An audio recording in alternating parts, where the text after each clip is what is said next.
नमस्कार दोस्तों, मैं सुनील स्वागत करता हूं आपका आपके अपने यूट्यूब चैनल ई मित्र सियासी हेल्पलाइन में।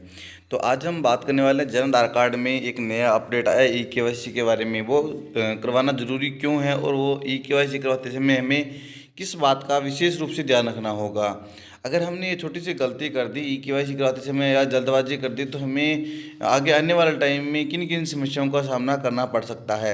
ये सबसे ज़्यादा ज़रूरी है जो विद्यार्थी स्कूल में पढ़ रहे हैं या फिर कॉलेज में पढ़ाई कर रहे हैं उनके लिए ये अति आवश्यक है। जो उनका नाम, पिता का नाम, जन्म दिनांक और उनकी फ़ोटो आधार कार्ड में अपडेट करवा कर ही अपनी केवाईसी करवाएं। अगर उनके आधार कार्ड में डिटेल सही है तो ही अपनी केवाईसी करवाएं, अन्यथा सबसे पहले अपना आधार कार्ड अपडेट करवाएं। अब हम देख लेते हैं जो हमें परेशानियां होने वाली है वो एक नंबर पे हम देख लेते हैं। जन आधार कार्ड में ई केवाईसी आधार कार्ड के माध्यम से ही होगी।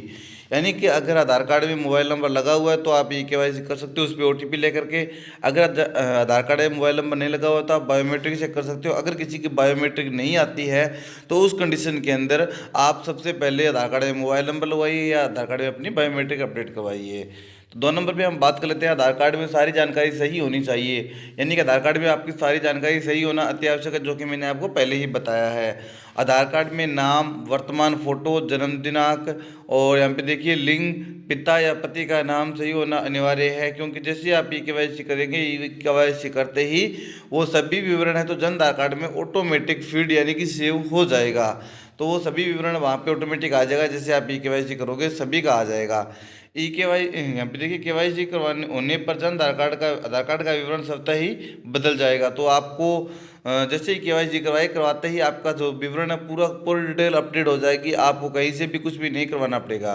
केवाईसी होने के बाद जन आधार कार्ड में किसी भी प्रकार का संशोधन नहीं होगा। ये अत्यावश्यक और महत्वपूर्ण सूचना है कि आपने केवाईसी करवा ली। केवाईसी होने के बाद में जन आधार कार्ड है उसमें कोई भी प्रकार का आप संशोधन नहीं कर पाओगे। केवाईसी पूरी परिवार की एक साथ और एक ही बार होगी। यानी कि जैसे एक परिवार में 5 सदस्य हैं तो आपको 500 सदस्य की केवाईसी करनी होगी।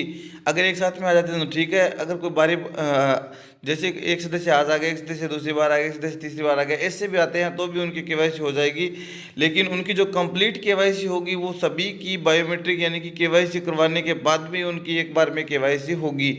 और अगर किसी की एक बार केवाईसी हो गई तो वो किसी भी कंडीशन में अभी अपडेट करने का ऑप्शन उनका नहीं मिला है। तो यहाँ पे हमें बहुत ही सावधानी बरतने का जो है ध्यान रखना पड़ेगा। बहुत ही सावधानी पूर्वक काम करना पड़ेगा। अगर गलती कर देते हैं तो गलती का हमें हर्जाना आगे भुगतना पड़ेगा। किसी न किसी समस्या हमें होगी। मुझे केवाईसी करवाने से पहले यह कंफर्म कर लें कि पूरे परिवार के सभी सदस्यों के आधार कार्ड सही हो, जिसमें नाम, वर्तमान फोटो, जन्मतिथि, लिंग, पिता पति का नाम सही होना चाहिए। यानी कि सभी सदस्य का नाम सही होना अनिवार्य है। केवाईसी होने के बाद जन आधार कार्ड में नाम, वर्तमान फोटो, जन्मतिथि, लिंग नहीं बदल सकते हैं। और माता का नाम, मोबाइल नंबर, बैंक खाता और आपकी जो कैटेगरी है वो एक बार आप चेंज कर सकते हो। अतः सबसे पहले आधार कार्ड सही होना अनिवार्य है। आधार कार्ड सही होने के बाद ही केवाईसी करवाएं, जैसा कि मैंने आपको पहले बता दिया है। अगर आपका आधार कार्ड सही नहीं है तो सबसे पहले आपका आधार कार्ड सही करवाइए। आधार कार्ड सही होने के बाद भी ही आप नज़दीकी मित्र पर जाकर के या फिर खुद की एसएसओ आईडी से भी आप आपकी केवाईसी कर सकते हो। तो केवाईसी किस प्रकार से करनी है इस पर मैंने ऑलरेडी वीडियो बनाया है, जिसकी लिंक मैं आपको वीडियो डिस्क्रिप्शन में दे दूंगा, तो वहाँ पर जाकर के आप देख सकते हो। उम्मीद है जानकारी आपको अच्छी लगी होगी और समझ में भी आ गया होगा। केवाईसी करवाते समय आप इन बातों का विशेष रूप से ध्यान रखेंगे। तो चलिए मिलते हैं नई वीडियो नई अपडेट के साथ। तब तक के लिए जय हिंद, जय भारत, धन्यवाद।